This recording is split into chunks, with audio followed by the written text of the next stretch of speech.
يا من صليت بكل الأنبياء يا من في قلبك رحمة للناس يا من ألفت قلوبا بالإسلام। Hello guys, আসসালামু আলাইকুম। আশা করি সবাই খুব ভালো আছেন।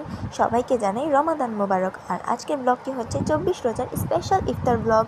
তো অনেক দিন পরে নতুন একটা ব্লগ নিয়ে আবার চলে আসলাম। আর আজকের ব্লগটা এই রমাদানের প্রথম ব্লগ, তাই আজকে ইফতার আইটেমের কিছু কিছু ভিডিও ক্লিপ নিয়ে নিলাম।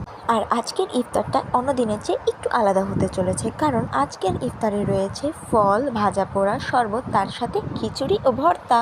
আর সব কিছুর ভিডিও নিতে পারিনি বলে কিছু কিছু ভিডিওর ক্লিক নিয়ে রেখেছিলাম। আর এই রমাদানে নানান ব্যস্ততার কারণে তোমাদের সাথে একটা ব্লগও শেয়ার করতে পারিনি।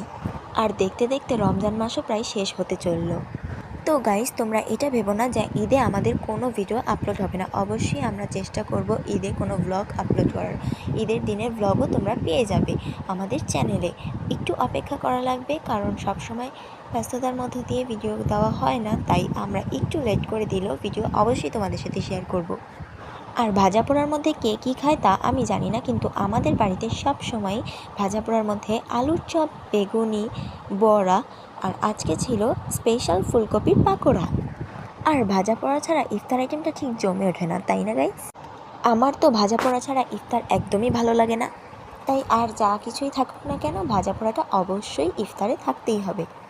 দেখতে দেখতে খিচুড়ি রান্নাটাও ঠিক শেষ পর্যায়ে চলে এসেছে। আর ভিডিওতে যদি কোনো রকম খারাপ কথা বা কোনো অন্যায় কিছু বলে থাকি, তবে অবশ্যই সেটা ক্ষমাস্বরূপ দৃষ্টিতে দেখবেন এবং পাশে থেকে সবসময় আমাদের চ্যানেলটিকে সাপোর্ট করবেন, কারণ তোমাদেরকে ছাড়া আমরা হলাম অস্তিত্বহীন। তোমরা আমাদের পরিবারের আরেকটি অংশ।